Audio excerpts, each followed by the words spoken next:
Hello everyone, I'm Neetsel and we're going to have another spooky game with Castlevania, but not the Castlevania that you're probably used to. As you can see, this castle is a bit underwhelming for Castlevania.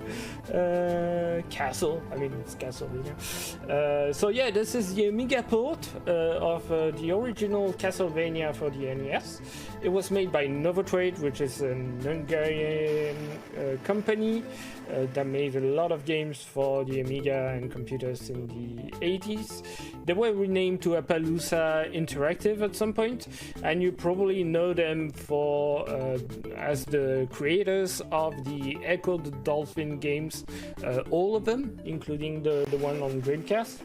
Nowadays, I think they're not around anymore, unfortunately. They also made the Contra games for the PlayStation, so yeah, they had a pretty close relationship with Konami, I guess. But yeah, this version, as you're going to see, is kind of weird, but and really spooky, at least for Castlevania. It's definitely not what you could consider a good game overall. First of all, I absolutely love this cursor. I think it's wonderful. It's the end of the goals that you'll see right away. We're going to start 3, 2, 1, go. Let's go. Alright, so this is an Amiga game. If you don't know what the Amiga is, it's a computer that was released in the 80s. The Amiga only has, on the joystick, it only has one button. These are the ghouls that you might remember. The sprites are kind of weird, and that kind of gives you everything that you need to know about this version of the game. So you have one button. You have to press up to jump, and you don't have a dedicated button to jump in this version, and it's going to make a lot of difference in terms of controls. When you press the input for attacking, it takes a while before the actual attack to come out. Here we have the merman section. What's wonderful about these mermen is that they can spawn on top of you. Unlike the NES version, they tried to make like the mermen spawn a little bit far from you. In this version, it's completely random and can just spawn right on top of you.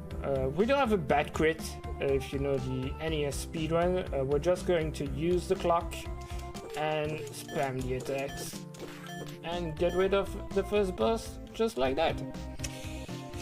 Starting the second level, you're going to notice that I'm doing a save, and that's because this version of the game has a saving system, which is pretty nice. That's kind of cool.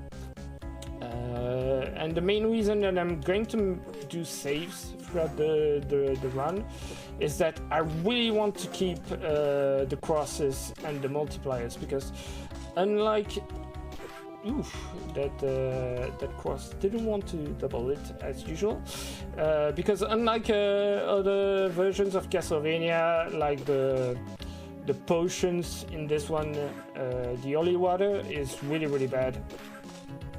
So we're going to abuse the crosses. Here you have a skip that you might remember from the NES version. A bit different, a bit harder to do, but kind of works.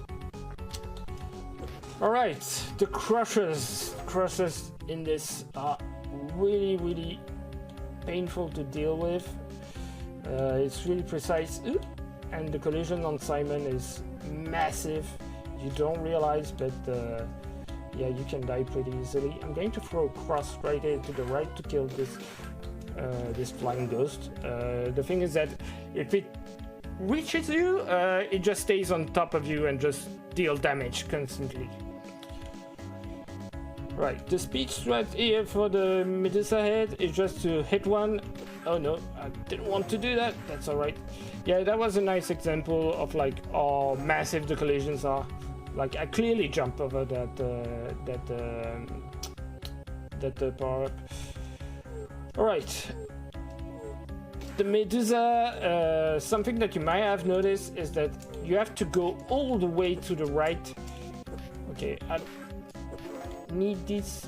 The problem really again is like the collision on the whip is truly terrible. Like trying to hit the Medusa without the cross is really painful, and so your heart counter is really important. If you don't know Castlevania, the hearts allow you to throw the sub weapons like the crosses. Here I'm going to look to the right to get boosted to the left and gain a little bit of time. Yeah, also if you're used to Castlevania, you might notice something a bit weird is that the songs are, I mean, I like to call this like a depressed version of, okay, so that guy just respawned on top of it. Did I make a save before? I hope so, because otherwise it's going to be an issue. Please don't send me back to stage 2. Did I save properly at the start of this stage? Yeah, okay, that's alright. Yeah, so you might have noticed from time to time enemies just respawn like that right away. This version is really jank, and that's kind of one of the reasons that I absolutely love it, because for me it's really proof that you don't need much to make like a really awesome game terrible. Like this version of Castlevania is really a pain to get through, and you'll see why in the next level. Alright, so going to make the Medusa spawn behind me again. Yeah, right there I'm getting hit during the transition. That's because a Medusa head, even though it was super far away from me, it can hit you during the screen transitions. So even though it's super far away, the game just calculates the path that it would have taken, and I get hit during the transition. It's like I said, it's really jank. Right, this section, we might have some of the birds might not die. Like right there, I tried to spam the... Oh, come on. I tried to spam the whip, and because I pressed the input too fast, it wanted to throw a sub weapon. Because since you can't... Come on. Since you can't actually press up and the attack button to throw across, since it would force you to jump, the solution is that you have to hold the attack button to use the sub weapon, and as a result it takes forever for them to come out. It's really yeah, it's pretty okay. The character didn't want to jump that, but that's alright, that happens. Okay, this time around he was okay with throwing the cross. Here we're going to do a damage boost, and you're going to see a trick that I'm going to try to do to throw 2 crosses in a row. If you do an attack right before landing, I messed up. But if you do an attack right before landing, please 4 crosses. Here you go. If you do an attack right before landing, the game will start the same attack again right away, but I messed that up right there. And here we are entering the stage that really scares me, because in this version of the game, the merman, if you know this stage, it's a stage that has loads of mermen coming at you all of the time. Right there, what I did is that I did a jump like while standing really to the edge of the platform, and that prevents the merman from spawning in this section of the stage, except for right at the end. And that's really the part where it's just random. I just have to hope for the best, like right here. Yeah, this is exactly what can happen to you. It's like it's spawning on top of you, there's nothing you can do about it, and you get thrown into the water. This is a high reset point for the game. And again, it's better to just restart this way using the save system rather than try to get another cross, because these collisions are so bad. So yeah, here usually you would have mermen appearing everywhere and there's nothing you can do about it. Okay, I'm going to focus because these bats are really annoying to deal with. If you... Alright, that should be good. Yeah, we're through. Yeah, if you try to react to the bats with the whip and just do a simple attack, by the time that that the whip comes up, you'll get hit. So you have to anticipate the bats appearing on the screen, or use crosses like I do, which is a lot easier. A lot easier. Yeah, Fleaman's Alley in the NES version, this section is a bit annoying to learn. In this one, you just hold right. All right, look at these. These are wonderful. These are the best drawings for of horses. I guess they are horses. It's AI before AI, I think. Also, castle written everywhere, just in case you don't know where you are.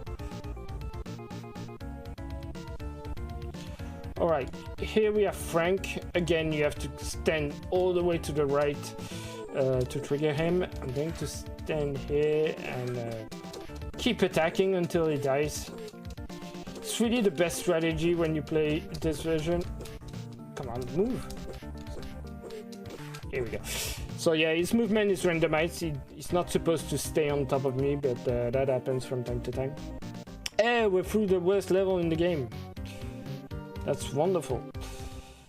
Okay, going to make a save. Come on. That's alright.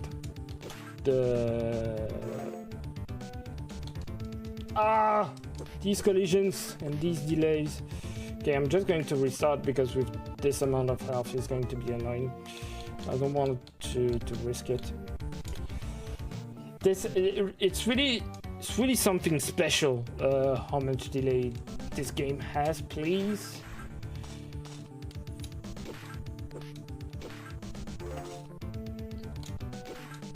There we go. That's pretty alright. Next screen is super annoying as well, because you have to manipulate one of the skeleton to be able to get through him. I mean, through the stairs without getting hit. Didn't work. No. It's you have to get you have to make sure that the skeleton throw the bones to the right, and that is right enough to the right as well from the stairs. These were skeletons in this version. Come on, so much delay in these inputs. Oh, he definitely has reason. Dracula is in this version. You're going to see he looks really special. Okay, I'm going to deal with this guy. Usually I don't do it, but I just run for it, but I took way too much damage. Also, something you might not realize is that this going from one screen to another while on stairs is super dangerous, because from time to time you just die on the next screen, which is super annoying. Okay, this section, it's a good example of why this game is not well designed. It's like due to the stairs taking you to the right, and the way this version works, you have the armor knight spawning twice. It's yeah, it's a video game. I mean, something that I like is like remakes of bad games, like showing, hey, if we tweak these few things, these games becomes really good. At least in my opinion, things like, oh no, I lost the crosses. I need to respawn, because yeah, you can't use the holy water on death in this version. I hope I made a save. Yeah, okay, that's alright. It's kind of a shame that this game relies so much on that. I really want to, at some point, do a speedrun with only the whip. But the collisions on the whip are just so random. I don't think it's actually viable for marathon. Because this game is really brutal casually. As a speedrun, it's a lot easier than the NES version, at least if you want to get some really good times. It's mostly RNG. Here the boss fight for death is going to be super easy.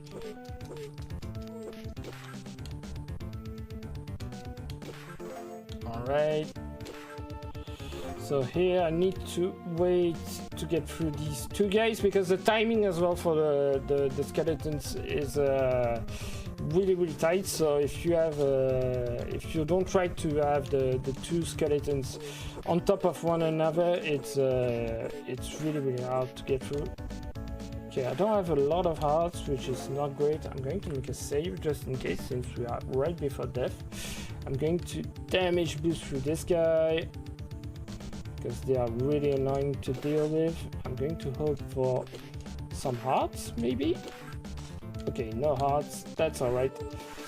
So yeah, here you have a safe spot, which is pretty nice. The thing is that from time to time, the game, like you can see that like for a few seconds, like a few frames, Simon stands up.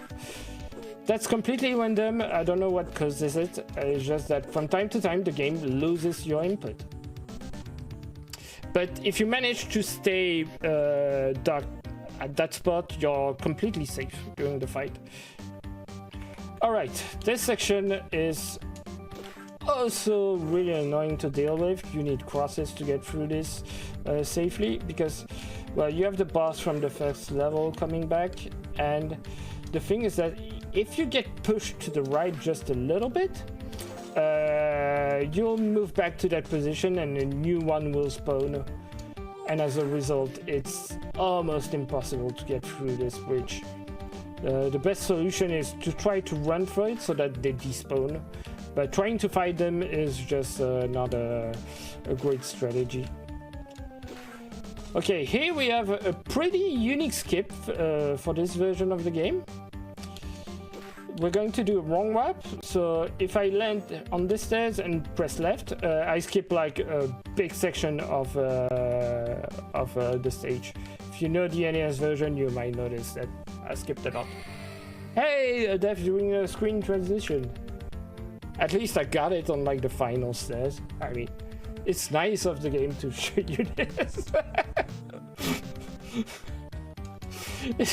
It's just really running this game is just hoping that things doesn't get too bad, and it's going to be the same again with Dracula, because when Dracula spawn, okay, I have no hearts. This is going to be awful.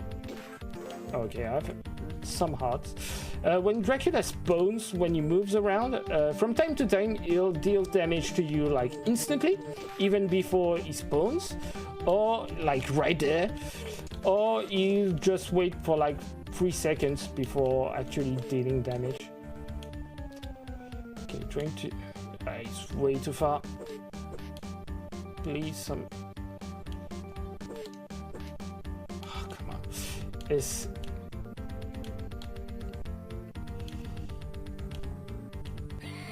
Yeah, sure. Spawn on top of me, that's fine. Yeah, it's not much of a Dracula sprite, and more like what's the name of you know, that Muppet with that nose like that. It's not Gonzo. Yeah, it's more like Gonzo. Oh, almost fell through the stairs again. Please, some hearts to make this boss bearable, please. The great thing is that I can save, and if I mess up again, well, I just respawn. Like right there, I could move all the way around and I didn't take damage, and in other places you just take damage instantly. Doesn't behave exactly the same way as the NES version. The main thing is that when you duck, the fireballs won't be able to hit you for some reason. Okay, I think we're going to have him, and this is the Kuski monster. Enjoy. Collisions on this are just terrible. Okay, I need to focus. I love how the music just stops for some reason. And I'm just going to focus because, again, the collisions on this are just terrible. Okay, we're through. We might get through this. No! Watch out. Here we go. And that's time. A little bit overestimate, but hey, this is Castlevania for the Amiga. It's really random at time. That Cookie Monster is. I just love how the music stopped. Like the game doesn't try anymore. It's like, I don't know. I don't even want to try at all. And here you have probably my favorite screen in the whole game. So it's not a mod, that's the way it's supposed to be. The high score table is called the Hall of Blame, which is fantastic.